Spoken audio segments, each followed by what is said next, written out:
All right, guys, Coach Kyle here, Freedom Fitness.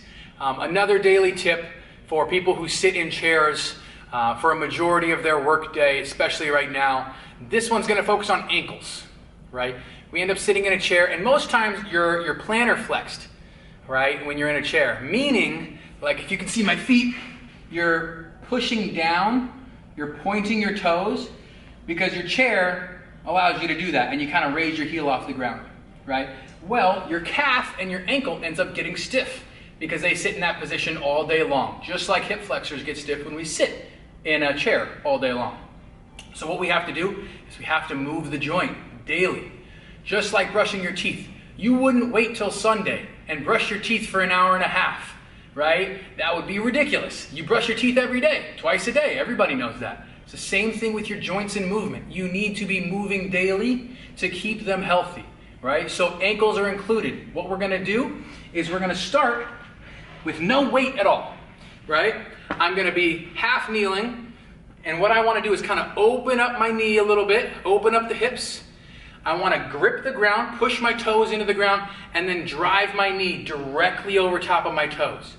Now, if I can, I'm trying my best not to let my heel come off the ground. I can add a little bit of pressure, right? But we're just gonna go like 3 to 4 seconds, seeing how far I can get that to go forward.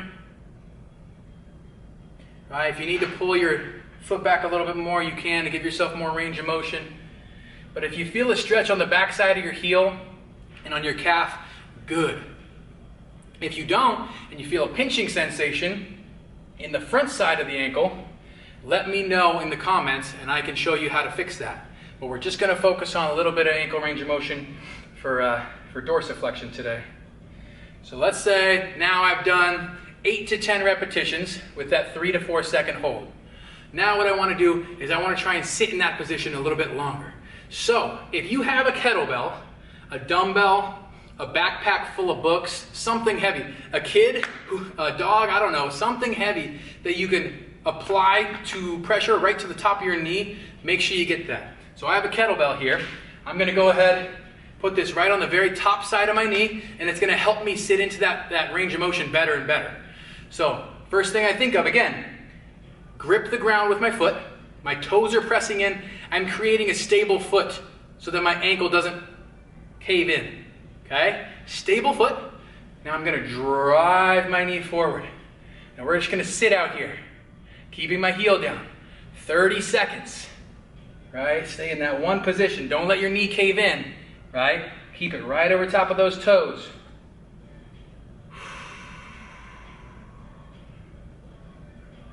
Nice and tall.